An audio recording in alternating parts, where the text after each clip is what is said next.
literally in the thing with list of things this fast to do. So they get busy. Last time it's kind of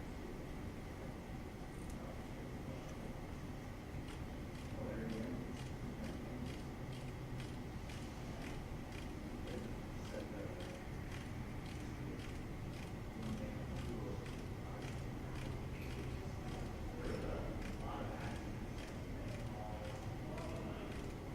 Where is that working so much, right?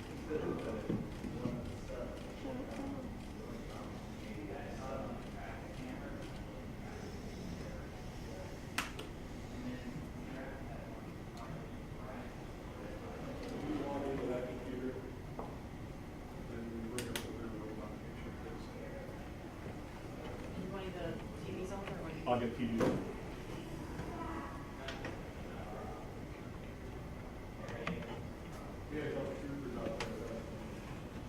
Good afternoon, all. Give us a few seconds to get set up. We were upstairs talking to the family. They'll be down joining us momentarily. I have hard copies of the news release I will give you. I'm also going to send out electronically email copies that probably go back to your stations wherever. So you'll have both momentarily. Let me just get people situated and figure out where we're at here.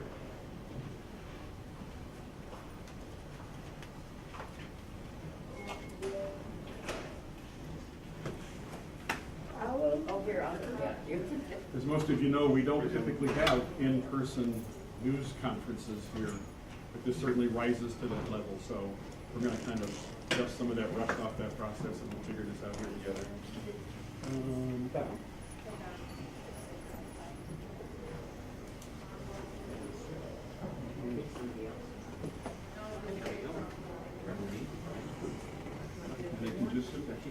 You can blow it up.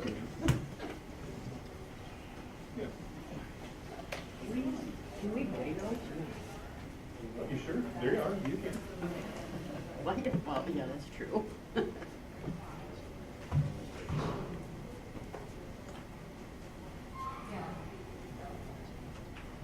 Mitch, can I just set this here? Yeah, you're fine. And do you want these on us then? They don't have to be. They could just, as long as the paper's not covering it. So, I'll turn the mic so they're facing me. How's that sound? Yes.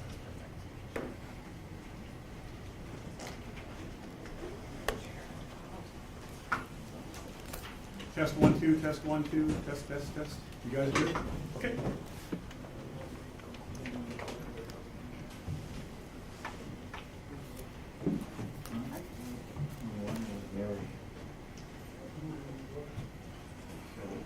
You want these now? Yes, please.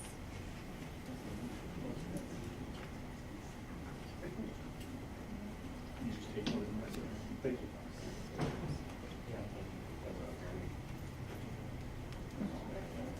Okay.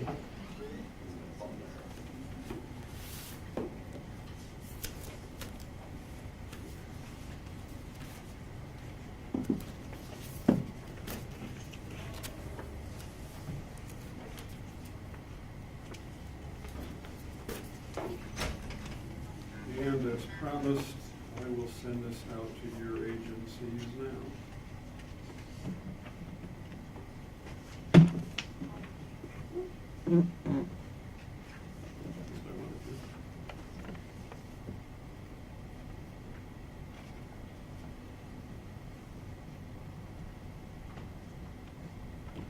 Well,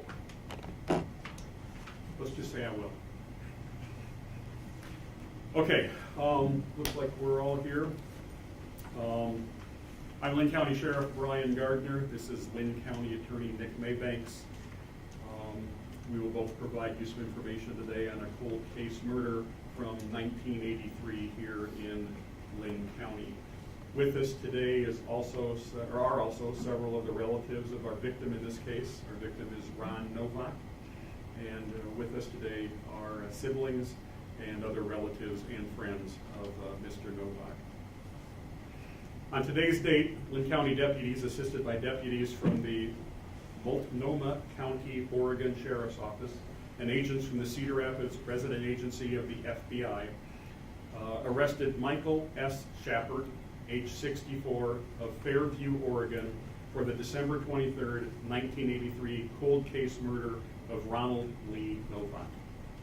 On December 24th of 1983, a friend of Mr. Novak, age 24, he found him deceased in an unheated room in his home at 5044 Rolling Acres Road, which at the time was just referred to as Rural Route Walker, after what appeared to be an apparent robbery and or burglary. He was found with his hands bound behind his back. He was beaten about his head and face, and he was shot once in the chest. At the time, the medical examiner ruled that Mr. Novak died from complications of those injuries, shock, and hypothermia.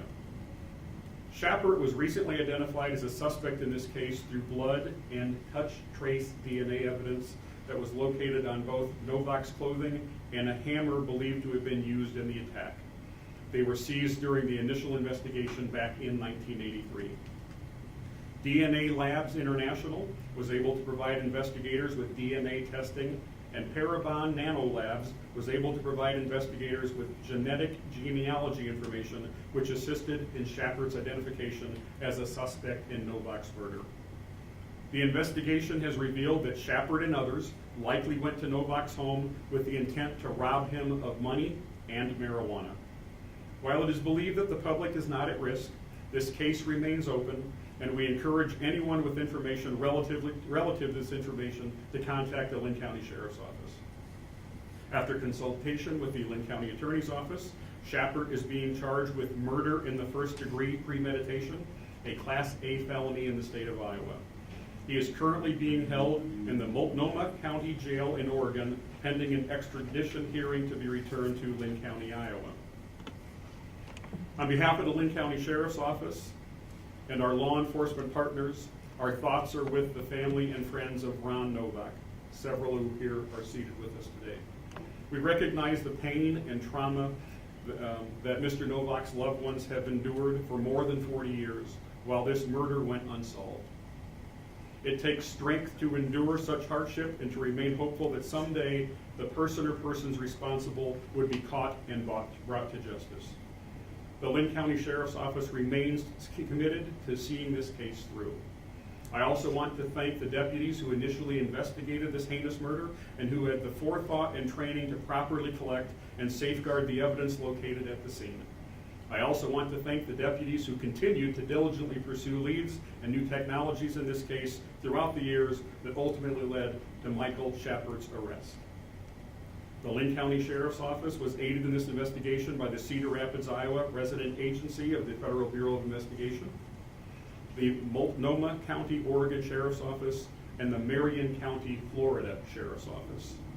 The DNA testing that led to Shepard's identification and arrest was partially funded by the nonprofit Season of Justice.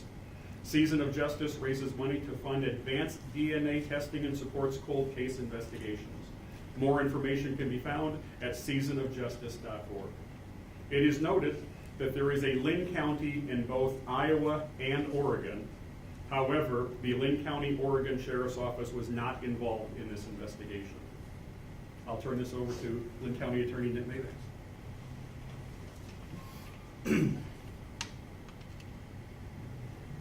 Today, in the late morning hours, our office filed a criminal complaint charging Mr. Shepard with the offense of murder in the first degree, premeditation, charging him with the willful, deliberate, and premeditated murder of Mr. Novak back in 1983. I don't have much to add beyond what the sheriff stated, other than to make it very clear that this case is a testament to the fact that in Linn County, no unsolved homicide is ever closed. And that sometimes, like this family has been through, the road in the pursuit of justice is long, but it never ends. And we're happy to report that we took a big step on that road today towards justice for this family and for Mr. Novak. For that, we'll entertain any questions that you all might have. Do we know any relationship between Mr. Shepard and Mr. Novak? In the coming days, depending on what happens with Mr. Shepard's extradition proceedings, there'll be a criminal complaint that will have a bit more detail than what we shared today. But all indications do appear that whatever interaction that they have with each other, that they weren't very familiar with each other. As we stated before, this appeared to be a robbery or burglary type of situation.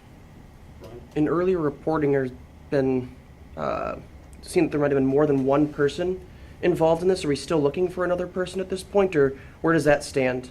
This investigation continues to be an active investigation.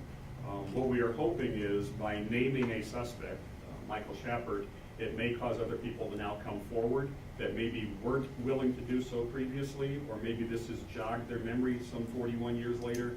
And so, yes, we are hoping that the public will reach back out to us and provide us more information. We do believe that at least one more suspect was involved in this, who we're currently unable to identify. Mitch? No, there was a new DNA profile, I think it was 2013, that was identified, I believe, off a piece of Ron's clothing. Did that, 12 years later, connect to this arrest? So we do know that DNA taken from his clothing and DNA taken from a hammer left at the scene did lead to the charges against Mr. Shepard. Did you speak to Marion County, Florida's involvement in this investigation? They assisted us with some DNA, capturing some DNA evidence. It ended up being exclusionary, but they were able to provide us with some assistance. Yes? Did Shepard live in Linn County for a period of time in the 1980s? I believe so. Yes, I'm looking in the direction of some of our investigators. Yes, I believe that he did live in the area at some point in time before moving to Oregon. And no other, or does he have any other criminal background? I don't have that. It's a very good question. I don't have that information. I can provide you whatever I'm able to provide you. I will. As to your first question, the criminal complaint does note that Mr. Shepard was interviewed and admitted to being in Linn County at the time of this offense. And there was an indication he had a connection to Linn County. Did you speak to the last decade with Jerry Burns' arrest and now this one, and the technology catching up to these cases to bring justice and a little peace of mind to the folks in front of you? And I know several members of the department who this was one of the first cases they were familiar with to be able to make arrests like that. This murder actually occurred while I was a deputy here at Linn County 41 years ago. I wasn't active in this investigation, but I was employed here when it occurred. And as we all know, the technology that is available today was not even thought of 41 years ago. Yet the Jerry Burns case, like you said, kind of brought that to a forefront in Linn County. Certainly, the Cedar Rapids police officers and Nick's office worked hand in hand for that conviction. But yeah, once we realized that the potential for DNA to exist in the blood evidence that we had, in the trace evidence that we had, touch trace evidence, then we were able to move forward as that technology evolved. So yes, it was that evolving in DNA technology that ultimately led to this arrest. Are you able to talk about any dates as far as when you were able to start working on this DNA and handing it over to the nonprofit, working with them to fund it and what have you? When did all that process start?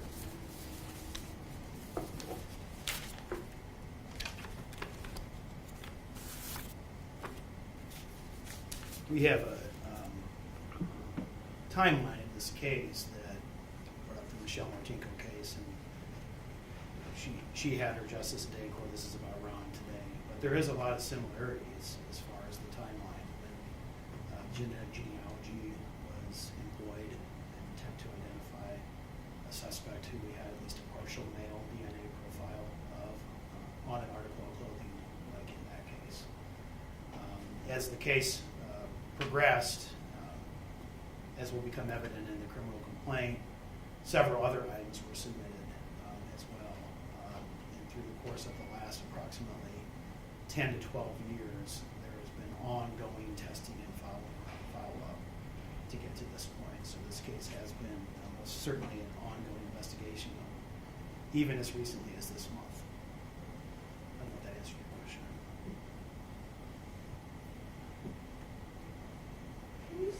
where the, I guess, genetic profile for Mr. Shepherd came from? Had it been submitted to, I guess, was it online Ancestry, or where that connection happened, where they were able to connect it to him?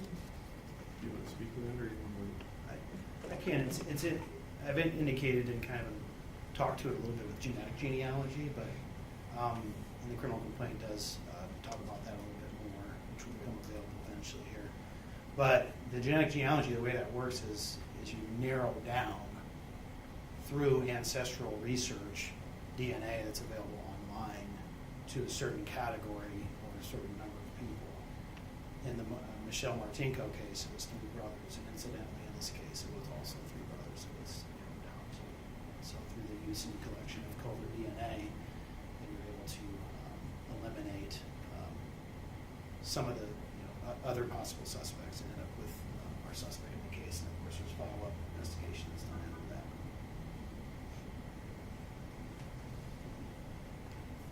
Other questions for Attorney Maybanks or myself? Is there any timeline of when he'll be back in Linn County? I know that can vary. So I spoke with the district attorney's office in Oregon, and they would anticipate that Mr. Shepard would appear in front of a judge on a demand, a fugitive demand, basically, from the state of Iowa, either tomorrow or Friday. As what occurs in Iowa, you'd have an opportunity to either waive extradition or demand to be extradited, and that decision will impact the timeline for his arrival in Iowa. So hopefully we should know that within the next couple of days. Other questions for Attorney Maybanks or myself? On behalf of the family, we just want to thank you. Can I get you to, were you willing to come up here? It's easier for them if you do. You don't have to. I can, I suppose. Okay. This is Patty Wilson. She is one of Ronald Novak's siblings.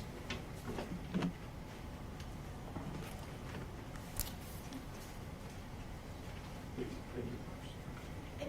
It's been a long time, a long ride for us. I didn't know if I would ever see this day come. I wanted it so bad, so I very much thank you all. We look forward to the trial. Maybe we'll finally understand what happened. Just really grateful.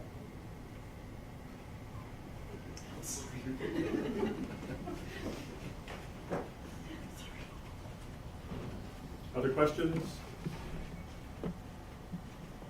I was unable to do what I thought I was going to do and email this back to your office. I'll do that the second I head back upstairs. For some reason, my phone won't let me do that, but they'll be provided with the same information that you folks have. Can I ask a question? Yes? Do we know, was this guy, did he grow up here? Did he go to school here? Or was he just here for a short time, transient? So I think that Attorney Maybanks kind of touched on that. I can tell you that he went to high school here. Okay. I don't know how long he had lived here prior to that. I don't know if he stayed through his entire career, or schooling in high school, but at least at some point in high school, he did live in the Cedar Rapids area. Other than that, I don't know the answer. Do you know which high school? Kennedy. At least one of the high schools. He may have attended more, but I know he at least attended Kennedy. Other questions from the media or the family? All right. Any conclusion? Stay tuned for the next court proceedings. Thank you all for being here. Appreciate it.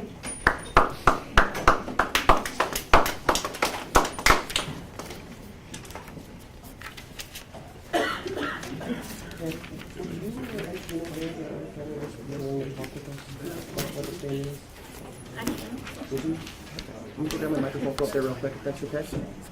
Hold on a second. Yeah. Hi, folks. Oh, yes. That's very sweet of you to say. Okay. We appreciate y'all coming out here. Absolutely. Very. Thank you. Anything we can do along the way. Thank you. Whatever. Would you guys be willing to talk a little bit more? Sure. Mitch, We're gonna Mitch. chat. Are you guys about to? We can all right together. Yes. I didn't get his picture. Okay. Okay. I don't know. Try and get into the middle. You always gotta start there. Is this already on? Is it on both of them? Should this up? We'll get this one. Yes. Ron was the district. I don't think I'm gonna be able to. The 6 years still here. Are you? Three of us. Would you mind? Are you both gonna talk? Okay. You can stick this. Make sure you put it on top. That's okay. And this one as well. I know this is a lot, but I can help you if you need. I'm just trying to see where it clips. Right there. Yep. Just like that? Yes, please. And I can help you with that as well.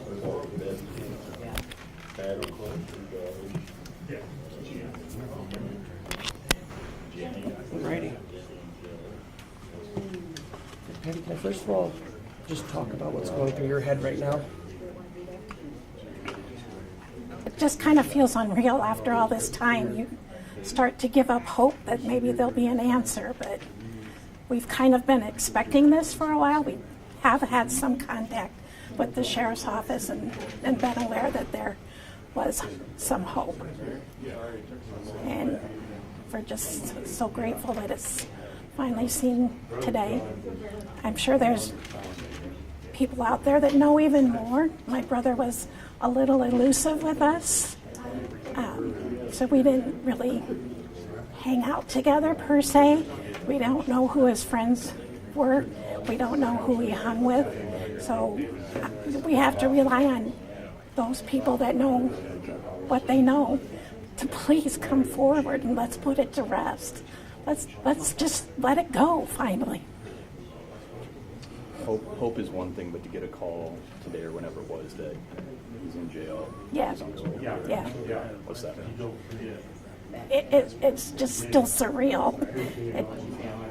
The phone rang this morning. I had no idea who was calling and what about, and I thought maybe when they started talking they were going to give me maybe a little bit more update. I didn't expect this.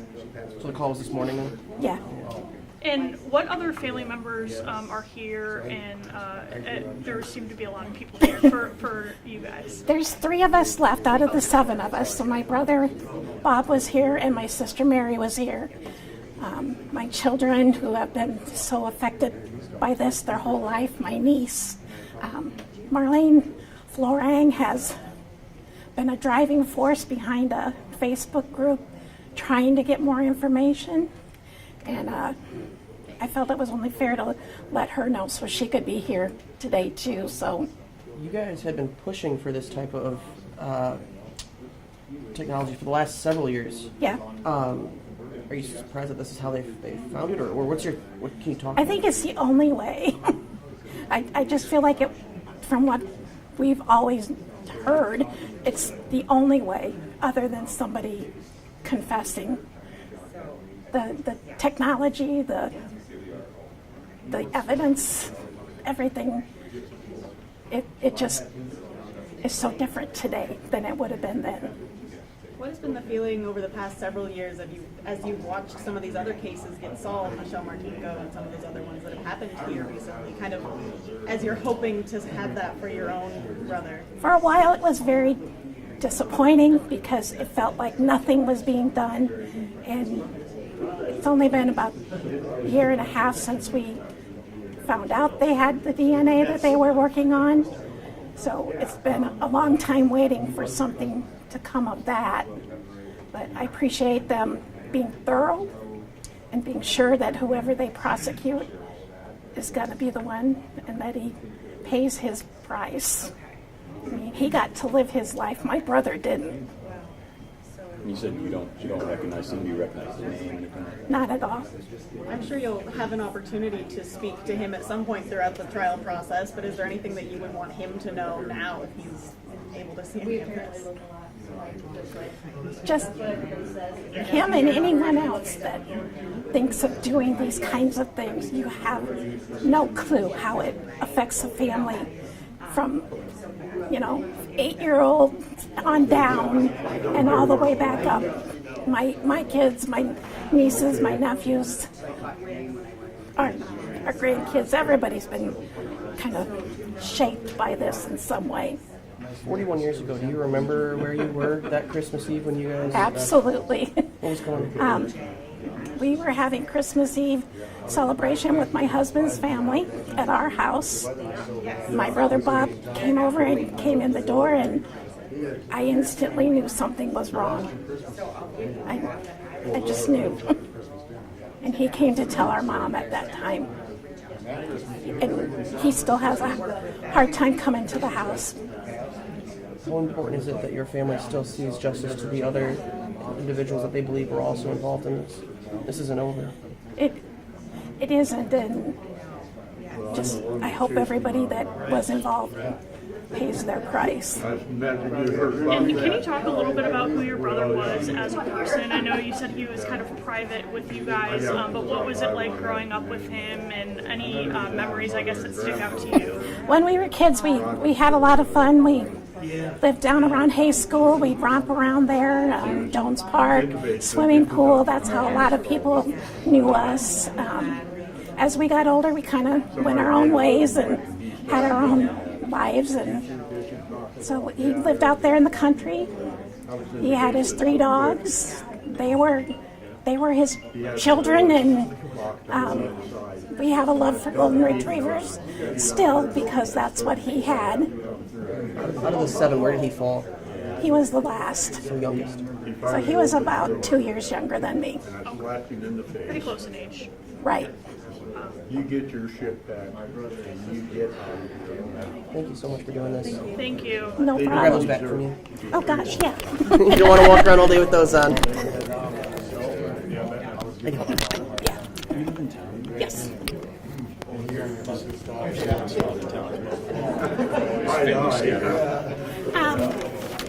My brother is in Cedar Rapids too. My sister lives in Real Center Point.